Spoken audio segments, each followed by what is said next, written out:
नमस्कार संदीप जी, बहुत बहुत स्वागत है आपका। नमस्ते अंजू जी। सर, आजकल ऐसा लग रहा है कि हमारे उपराष्ट्रपति जगदीप धनखड़ साहब जुडिशरी से बहुत नाराज हैं और इतने नाराज हैं कि उन्होंने गड़े मुर्दे भी उखाड़ डाले। ऐसा है कि जब हम धनखड़ जी की बात करते हैं तो उनके पास बहुत सारा अनुभव है। वो केवल उपराष्ट्रपति ही नहीं हैं, एक अच्छा खासा समय उनका गवर्नर के तौर पे रहा है और सुप्रीम कोर्ट के वकील रहे हैं। तो जो सुप्रीम कोर्ट का वकील होता है, मैं अपने लिए नहीं कह रहा हूँ, सभी के लिए कह रहा हूँ, मतलब एक तरह से कहें देश की राष्ट्रीय समस्याएं हो या अंतर्राष्ट्रीय समस्याएं हो, सभी पर उनकी निगाह रहती है। और निगाह के साथ साथ हिस्ट्री का पैटर्न भी उन्हें याद रहता है कि क्या चीज है, क्योंकि हमारे पास समय ही यही होता है कि देश के बारे में चर्चा की जाए, जब हमारे पास एक तरह से कहें केस वगैरह डिस्कस करने के लिए फ्री होते हैं हम लोग जो है। तो जो सुप्रीम कोर्ट में उन्होंने समय दिया है और बड़े नजदीक से उन्होंने उन सब चीजों का, उनका उम्र भी देखिए, उनका अनुभव है हर चीज का, अपनी आंखों के सामने उन्होंने देखा है। तो अब जून का महीना हो और तारीखें कुछ ही दिन के बाद बदलें और वह दिन आ जाए जिस दिन वो काला अध्याय शुरू हुआ था और जिस व्यक्ति के पीठ पे एक भी लाठी पड़ी होगी, तो उसे वो जून का महीना बहुत दर्द देता है। हो सकता है कुछ लोग बिना रीढ़ के व्यक्ति हों, जिनको लाठी पड़ी हो और जिन लोगों ने लाठी मारी हो उन्हीं की गोद में जाकर के बैठ गए हों। ऐसे बिना रीढ़ के लोगों की बात मैं नहीं कर रहा हूं, लेकिन जो लोग सच्चे एक तरह से कहें लोकतंत्र के प्रहरी थे, जो लोकतंत्र को स्थापित करना चाहते थे और जिनको जेल के अंदर ठूसा गया, जिनको मारा गया, यातनाएं दी गई, तो वो इस जून के महीने में खास करके जब 2-4 दिन के अंदर उसकी बरसी आने वाली हो तो उस चीज को भूल तो नहीं सकता है। दूसरी बात जो है कि एक कानून का विद्यार्थी या विधि का जानने वाला, तो उसके लिए तो सबसे बड़ी स्थिति थी कि 25 जून को जब इमरजेंसी लागू हुई तो उसके खिलाफ जाने का रास्ता कहाँ था? अदालत जाए। और अदालत जाने के बाद जब उसे बैरन लौटा दिया जाए, वह कुछ न कर पाया हो और उसकी आंखों के सामने उसके लोगों को, भाइयों को, बांधवों को और जानने वालों को जेल के अंदर ठूसा गया हो, तो वह दर्द तो भूल नहीं सकता है। और आज जब राष्ट्रपति जी, उपराष्ट्रपति जी को पता है कि मैं एक ऐसी स्थिति में हूं जहां पर मैं बोलूंगा तो मेरी बात को सुना जाएगा और कोई भी चीज जो है अदरवाइज नहीं ली जाएगी और ना ही किसी तरह का दबाव सरकार पर बनाया जाएगा मेरे खिलाफ काम करने के लिए, क्योंकि आज वो मुकाम उन्होंने हासिल कर लिया है। तो ऐसी स्थिति में वह अपने कर्तव्य से पीछे नहीं हटते हैं। और आप देख रही हैं कि पिछले मतलब 6 महीने, साल भर से जिस तरह से मुखर होकर के सारी समस्याओं पर, खासकर न्यायिक समस्याएं जो हैं उस पर वो बढ़ चढ़ के बोल रहे हैं और तर्क के साथ बोल रहे हैं और जनमानस भी उनकी बात को कहीं न कहीं सपोर्ट कर रहा है। धनखड़ साहब जो है इस बात को इसलिए कह रहे हैं सारी चीजों को क्योंकि उनको वह दर्द दिखा है कि इमरजेंसी के समय किस तरह से न्यायपालिका जो है घुटने टेक दी थी। और घुटने टेक ही नहीं दिए थे, बल्कि जो चीज हमारे संविधान से पहले हमको मिली हुई थी वह चीज न्यायपालिका ने लोगों के हाथ से छीन ली थी। मैं थोड़ा एलोबरेट कर रहा हूं चीजों को क्योंकि पीछे की बातें आज नई पीढ़ी को शायद न पता हो। इमरजेंसी के समय जो शिवाकांत शुक्ला थे, एक एक्टिविस्ट थे, उनको जो है जेल के पीछे डाल दिया गया था और फिर इलाहाबाद हाई कोर्ट से उनको रिलीफ मिली थी और रिलीफ मिलने के खिलाफ जो है सरकार गई थी सुप्रीम कोर्ट में और सुप्रीम कोर्ट ने जो है सुर में सुर मिला करके जो हमें मौलिक अधिकार मिले हुए हैं वह छीन लिया और कहा कि इमरजेंसी जब लागू होती है तो आपका बंदी प्रत्यक्षीकरण का राइट, मतलब कि जो कोई जेल के अंदर है उसके बारे में बोलने के लिए सारी चीजें, अधिकार सस्पेंड हो जाते हैं। नहीं तो आप किसी भी व्यक्ति के बारे में हाइबियस कॉर्पस की रिट जो होती है, अगर कोई व्यक्ति गायब है, नहीं मिल रहा है या जेल के अंदर है तो हम अदालत में फाइल करते हैं कि इस व्यक्ति को सशरीर अदालत के सामने पेश किया जाए, उपस्थित कराया जाए। तो यह अधिकार जो है माननीय न्यायाधीशों ने जो है एक तरह से कहें सरकार के सामने घुटने टेक दिए। और मैं करेक्ट करूं क्योंकि इस बात को सुप्रीम कोर्ट ने खुद करेक्ट किया 2017 में जाकर के, जब आपने सुना होगा व्हाट्सएप वाला मामला हुआ था कि व्हाट्सएप चली गई सुप्रीम कोर्ट में, और फिर सुप्रीम कोर्ट ने कहा कि भाई राइट टू प्राइवेसी और राइट टू लाइफ ये सारी चीजें ऐसी हैं जो संविधान के पहले से लोगों को मिली हुई हैं। ऐसा नहीं है कि जब देश में 26 जनवरी को संविधान बना तब लोगों को फंडामेंटल राइट मिल गया या राइट टू लाइफ मिल गया। ये सदियों से मिले हुए हैं और संविधान या इमरजेंसी इस चीजों को जो है हमसे छीन नहीं सकती जो है। तो इन सब बातों को सुप्रीम कोर्ट ने करेक्ट किया, मतलब यह बात स्थापित हो गई जस्टिस खेहर के जजमेंट 2017 में केएस पुट्टू स्वामी में कि सुप्रीम कोर्ट ने किस तरह से इमरजेंसी के समय अपने घुटने टेक दिए थे एक तानाशाह सरकार के खिलाफ। और जब धनखड़ साहब उसके आंखों के चश्मदीद हैं तो वह इस विषय पे चुप नहीं रह सकते और दर्द ताजा कर दिया मार्च में, होली के जस्ट पहले, जब कुछ दिन पहले ये घटना घटी। बिल्कुल सही कह रहे हैं आप, क्योंकि जिस तरह से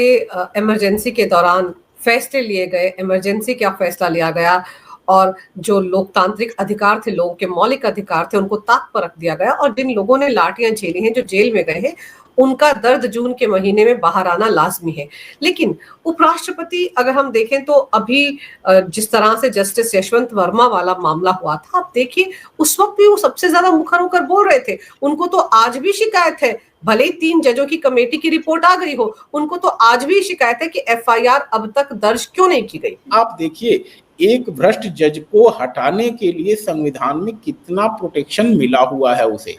कि जिसके घर से नोटें बरामद हुई हैं, और अगर रिपोर्ट लोगों ने देखी होगी तो वहां पे कहा गया है कि 1.5 फीट का गट्ठर, 1.5 फीट की ऊंचाई के नोट थे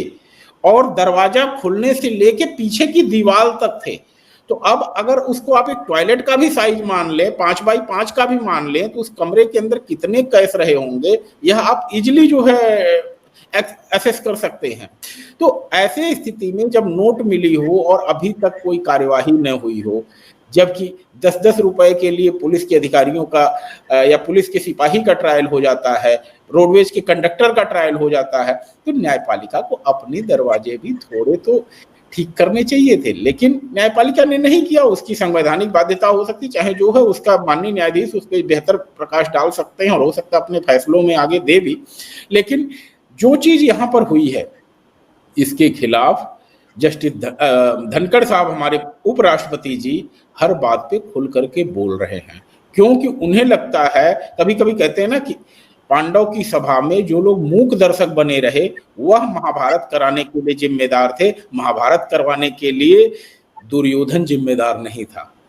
द्रौपदी का चीरहरण जिम्मेदार नहीं था, बल्कि जिन किसी ने उस समय आवाज नहीं उठाई उस सभा में वो लोग जिम्मेदार थे। स्ट्रेट फॉरवर्ड उन्होंने अपनी बात रखी है और आगे भी वो रख रहे हैं। देख रहे कितना फ्रिक्वेंटली उन्होंने रखा है और अदालतों के पास इस बात का जवाब नहीं है, नहीं तो शायद 2-4 शब्द उनके लिए बोला जाता। क्योंकि अभी एक कानून मंत्री थे, मैं नाम नहीं लूंगा, आप भी ना ले, मैं तो चाहूंगा कि उन्होंने कुछ बोला तो उनको पता चला अपने पद से हाथ धोना पड़ा था जो है।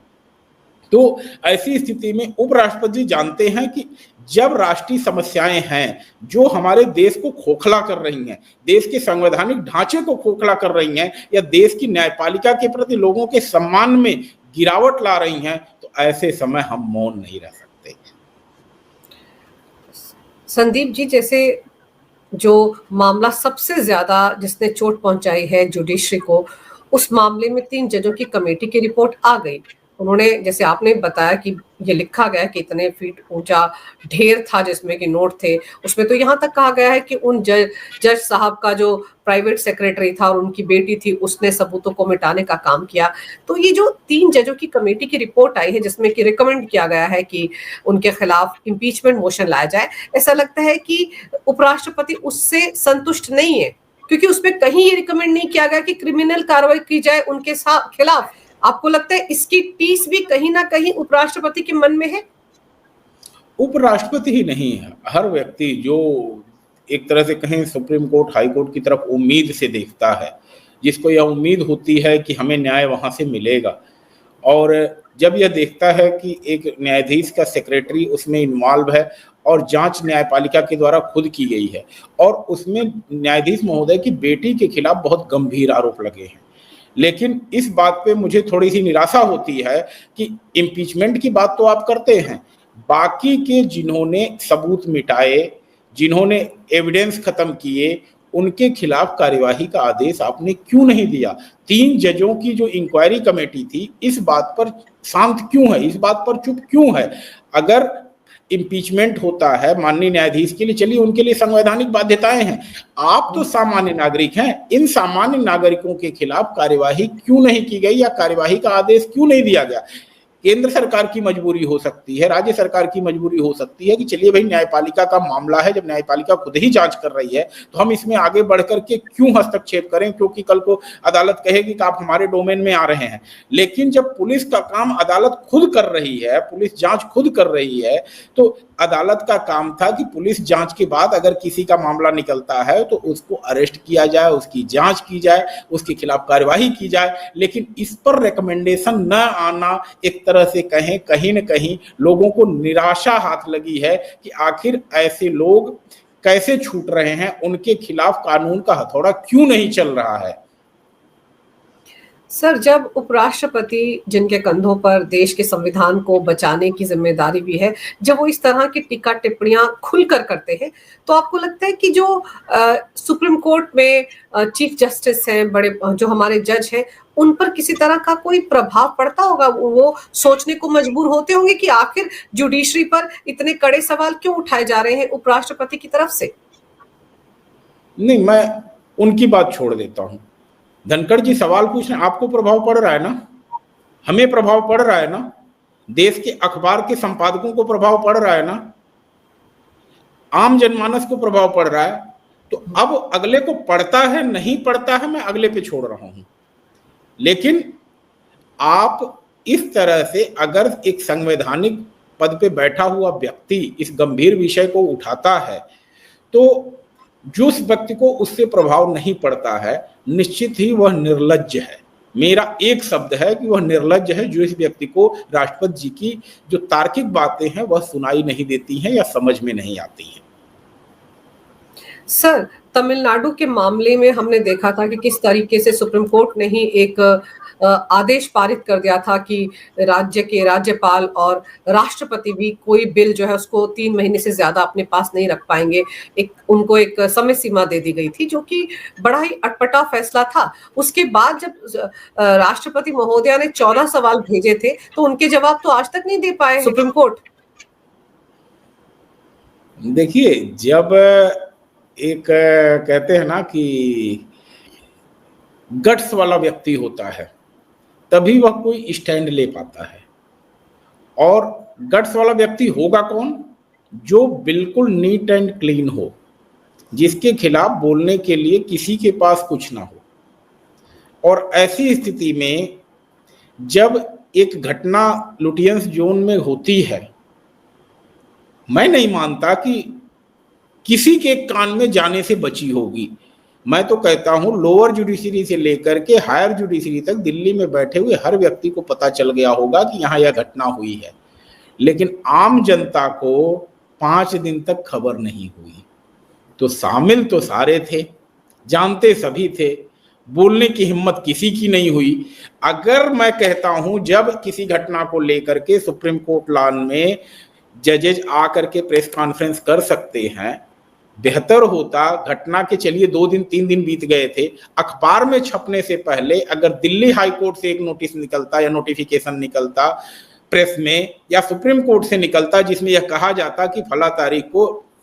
फला जज के पास ऐसी ऐसी घटना हुई है, वहां पर नोट पाई है ये और हम जांच उसमें करवा रहे हैं, तब शायद स्थिति दूसरी होती। लेकिन जब एक अखबार उस घटना को पब्लिश कर देता है, उसके बाद आप उस पर कार्यवाही करते हैं या चर्चा करनी शुरू करते हैं, तब उपराष्ट्रपति जी जैसे बड़े व्यक्ति को बोलने का मौका मिलता है। क्यों? क्योंकि इसमें दिखाता है कि एक चीज फाउल हो रही थी और उसको सभी लोगों ने दबाने की कोशिश की। तो देश का उपराष्ट्रपति जो अपने 75 साल की उम्र 70 साल की उम्र को पहुंच चुका है, वह शांत नहीं बैठ सकता। उनकी कोई अभिलाषा नहीं हो सकती है जीवन में कि मुझे और आगे पद चाहिए या कोई रिटायरमेंट के बाद मुझे कुछ बाउंटी मिल जाए या कुछ इस तरह की चीजें मिल जाए। तो वह जीवन के अपने अच्छे आदर्श प्राप्त कर चुके हैं, तो उनको लगता था मेरी जिम्मेदारी है, मुझे बोलना चाहिए, और मुखर होकर बोल रहे हैं, उन्हें किसी बात का डर नहीं है। आप देखिए हर बात को उन्होंने उठाया है मजबूती से, और 142 को तो उन्होंने बता दिया कि तो मिसाइल हो गई भाई, इस पे तो आप कुछ भी कर लो, जो संविधान में नहीं लिखा है, जो कानून की किताब में नहीं लिखा है, वो भी आप कर लोगे। तो इन सब बातों पे आज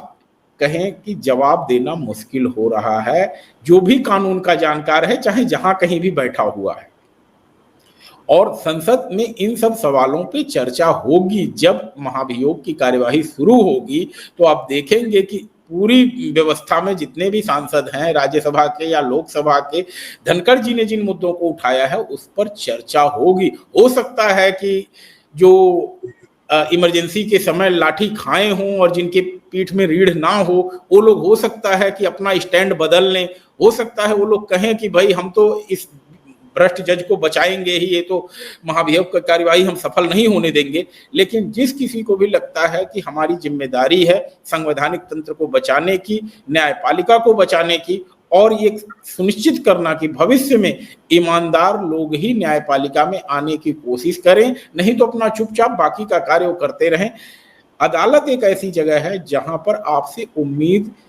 एक रिक्शा चलाने वाले से लेकर के करोड़पति व्यक्ति की भी होती है। जितनी मुकेश अंबानी, अदानी की अदालतों से होती है, वही उम्मीद एक गरीब आदमी जो रिक्शा चलाता है वह भी करता है। और आप देखती हैं, मैं तो देखता हूं सुप्रीम कोर्ट में कुछ ऐसे ऐसे पिटिशनर आते हैं जिनके पास मतलब वकीलों की फीस देने की भी पैसे नहीं होते, नॉमिनल पैसे भी नहीं, पेपर तक की व्यवस्था करने की नहीं होती, लेकिन हम लोग उनके मैटर प्रो बोनो करते हैं, क्योंकि संविधान और सुप्रीम कोर्ट जितना